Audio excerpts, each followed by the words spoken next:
নমস্কাৰ প্ৰিয় বন্ধু বান্ধৱীসকল, আপোনালোকৰ বাবে লৈ আহিছোঁ এটা সুন্দৰ খবৰ। হয় প্ৰিয় বন্ধু বান্ধৱীসকল, অখিল গগৈয়ে তপন গগৈক বৰ বেয়াকৈ জাৰিলে, বহুত বেয়াকৈ জাৰিলে অখিল গগৈয়ে তপন গগৈক। হয়, সম্পূৰ্ণ প্ৰতিবেদন আপোনালোকৰ ওচৰত দেখুৱাম। তাৰ আগতে আপোনালোকক ক'ব বিচাৰিছোঁ যে যদি ভিডিঅ'টি ভাল পায় তেনেহ'লে লাইক কমেণ্ট শ্বেয়াৰ কৰিব। লগতে আপুনি যদি চেনেলটোলৈ নতুনকৈ আহিছে তেনেহ'লে চেনেলটো ছাবস্ক্ৰাইব কৰি সহযোগিতা কৰিব বুলি আশা কৰিছোঁ। তেনেহ'লে আহকচোন সম্পূৰ্ণ প্ৰতিবেদনটো চাওঁ। প্ৰকৃত ভাল সাংসদ আমি এজনো পঠিয়াব পৰা নাছিলোঁ। এটা জাতিৰ কাৰণে এইটো কম দুৰ্ভাগ্যজনক ঘটনা নহয়। ৭৬ বছৰীয়া কাৰ্যকালত এজন ভাল সাংসদ পঠিয়াব নোৱাৰাটো সাংসদ অধ্যাপক হেম বৰুৱা আৰু দীনেশ গোস্বামীৰ বাহিৰে, মাত্ৰ দুজন সাংসদ পঠিওৱাৰ বাহিৰে বাকী ভাল সাংসদ পঠিয়াব নোৱাৰাটো এটা দুৰ্ভাগ্যজনক ঘটনা। তেনেকুৱা সময়ত এজন প্ৰভাৱশালী সাংসদক আমি এইবাৰ নিৰ্বাচনত ভোট দিবৰ কাৰণে সুযোগ লাভ কৰিছোঁ। তেওঁ হ'ল গৌৰৱ গগৈ। গতিকে গৌৰৱ গগৈক সকলোৱে দলে বলে আহি ভোটদান কৰিবৰ কাৰণে মই সকলোকে বিনম্ৰভাৱে প্ৰাৰ্থনা জনাইছোঁ। গৌৰৱ গগৈ হ'ল অসমীয়া জাতিৰ এজন প্ৰতিনিধি, দিল্লীত অসমীয়া জাতিৰ প্ৰতিনিধি তেখেত। গৌৰৱ গগৈ হ'ল ভাৰতৰ এজন উদীয়মান ৰাজনীতিক। সুযোগ সুবিধা পালে গৌৰৱ গগৈ হয়তো ভাৰতৰ প্ৰধানমন্ত্ৰী হ'ব। যদি কেতিয়াবা সুযোগ সুবিধা পায় গৌৰৱ গগৈ হয়তো ভাৰতৰ প্ৰধানমন্ত্ৰী হ'ব। আৰু গৌৰৱ গগৈ যদি কেতিয়াবা প্ৰধানমন্ত্ৰী নহয়ও ভাৰতবৰ্ষৰ এজন গুৰুত্বপূৰ্ণ কেন্দ্ৰীয় মন্ত্ৰী হ'ব। আৰু এইবাৰ যদি গৌৰৱ গগৈ জিকে তেতিয়াহ'লে নিশ্চিতভাৱে গৌৰৱ গগৈ ভাৰতৰ দ্বিতীয় বা তৃতীয় গুৰুত্বপূৰ্ণ কেবিনেট মন্ত্ৰীজন হ'ব। আৰু গৌৰৱ গগৈ জিকাৰ পাছত যদি কেনেবাকে বিজেপি জিকে তেতিয়াহ'লে গৌৰৱ গগৈ হ'ব গোটেই ভাৰতৰ মানুহৰ কণ্ঠ লোকসভাত। গতিকে তেনেকুৱা এজন মানুহক ভোটদান নকৰি যাতে কাঠৰ মূঢ়া এটাক, তপন গগৈ নামৰ এটা কাঠৰ মূঢ়াক যাতে কোনো ভোটদান নকৰে, তপন গগৈ নামৰ অকমান্য এজন সাংসদক যাতে কোনো ভোটদান নকৰে, তাৰ বাবে মই বিনম্ৰভাৱে প্ৰাৰ্থনা জনাইছোঁ। এজন সাংসদ হ'বৰ কাৰণে তিনিটা কোৱালিটিৰ খুব প্ৰয়োজন। প্ৰথম কথা ভাষা জ্ঞান, যিটো তপন গগৈ একেবাৰে নাই, না হিন্দী ক'ব পাৰে না ইংৰাজী ক'ব পাৰে। দ্বিতীয়টো হ'ল বিষয়বস্তুৰ ওপৰত জ্ঞান। তপন গগৈ গোটেই জীৱনটো চান্দা তুলি থাকোঁতে গ'ল, পঢ়া শুনা কোনোদিনে কৰিবলৈ নাপালে। গতিকে তেওঁৰ বিষয়বস্তু এটাৰ ওপৰত বক্তৃতা দিয়াৰ তেওঁৰ ক্ষমতা নাই। আৰু তৃতীয় বস্তুটো হ'ল যে কলিজাত দম। এজন সাংসদ হ'বৰ কাৰণে তেওঁ হিম্মত থাকিব লাগিব, কথা ক'বৰ কাৰণে তেওঁ সাহস থাকিব লাগিব। যি সাহস তপন গগৈৰ নাই।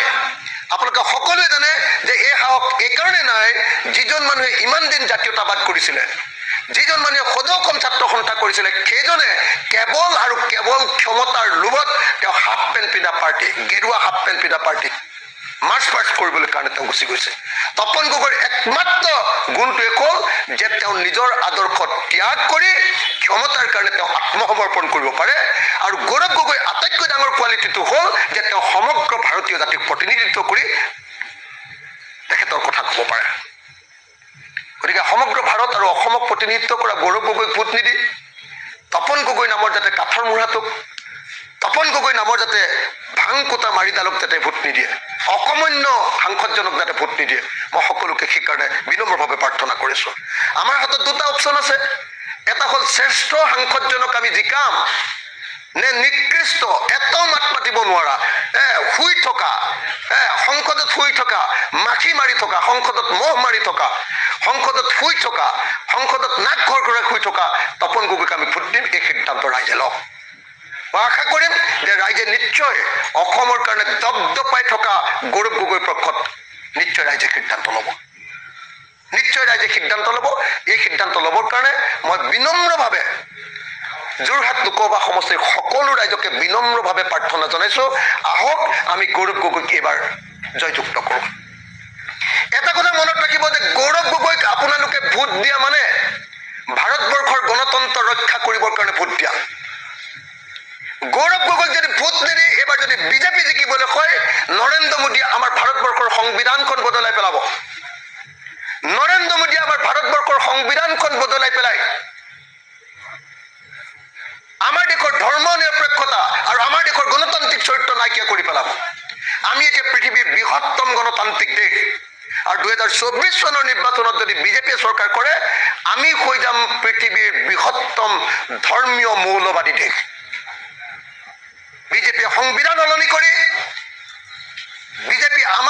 সংবিধান বদলাই আমাৰ দেশখনক গণতান্ত্ৰিক অৱস্থাৰ পৰা স্বৈৰতান্ত্ৰিক এককেন্দ্ৰিক একদলীয় ব্যৱস্থালৈ পৰিণত কৰিবৰ কাৰণে ব্যৱস্থা গ্ৰহণ কৰিছে তেওঁলোকে যি কথা কৈ আছে এক দল এক নিৰ্বাচন বুলি যি কৈ আছে কি এক দেশ এক নিৰ্বাচন এক দেশ এক নিৰ্বাচনৰ অৰ্থটোৱে হ'ল যে আমাৰ দেশৰ গণতান্ত্ৰিক ব্যৱস্থাটোক নাইকিয়া কৰা আৰু আমাৰ দেশৰ গণতান্ত্ৰিক ব্যৱস্থাটোক নাইকিয়া কৰি একে ৰাতিৰ ভিতৰত এটা দলক নিৰ্বাচনত জয়ী কৰাই গোটেই ভাৰতৰ সংবিধানখন বনাই পেলাবৰ কাৰণে ষড়যন্ত্ৰ ৰচনা কৰা বদলাই পেলাবৰ কাৰণে ষড়যন্ত্ৰ ৰচনা কৰা গতিকে এক দেশ এক নিৰ্বাচন এই নিৰ্বাচনত জিকিলে বিজেপিয়ে কৰিবলগীয়া আটাইতকৈ ডাঙৰ এজেণ্ডাটো হ'ল এক দেশ এক নিৰ্বাচন অৰ্থাৎ দেশখনত একেলগতে বিধানসভা নিৰ্বাচন একেলগতে লোকসভা নিৰ্বাচন হ'ব আৰু একেলগতে বিধানসভা আৰু একেলগতে লোকসভা নিৰ্বাচন হ'লে লোকসভা ৰাজ্যসভা আৰু বিধানসভাবিলাক আটাইবিলাক একেলগতে এটা দলে দখল কৰিব পাৰিব আৰু এটা দলে তেতিয়া ভাৰতৰ সংবিধানৰ মূল পৰিকাঠামো সলনি কৰিব পাৰিব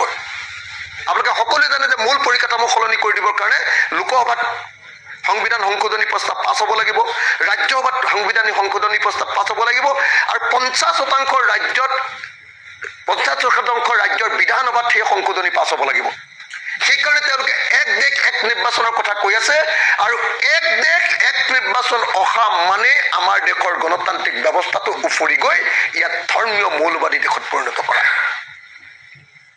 সেইকাৰণে গৌৰৱ গগৈ ভোট দিয়া মানে দেশখন বচোৱা গৌৰৱ গগৈ ভোট দিয়া মানে গণতন্ত্ৰক বচোৱা গৌৰৱ গগৈ ভোট দিয়া মানে সংবিধানখন বচোৱা গৌৰৱ গগৈ ভোট দিয়া মানে আমাৰ দেশৰ সম্পত্তি বিক্ৰী কৰাৰ বাৰণ কৰা গৌৰৱ গগৈ ভোট দিয়া মানে মূল্য বৃদ্ধিৰ বিৰুদ্ধে ভোট দিয়া গৌৰৱ গগৈ ভোট দিয়া মানে এজন স্বাভিমানী অসমীয়াক ভোট দিয়া গৌৰৱ গগৈ ভোট দিয়া মানে এটা সাম্প্ৰদায়িক দলক পৰাভূত কৰি ভাৰতবৰ্ষত এখন ধৰ্মনিৰপেক্ষ চৰকাৰ গঠন কৰিবৰ কাৰণে ভোটদান কৰা সেইকাৰণে মই সকলোকে গৌৰৱ গগৈ ভোটদান কৰিবৰ কাৰণে বিনম্ৰভাৱে প্ৰাৰ্থনা জনাইছোঁ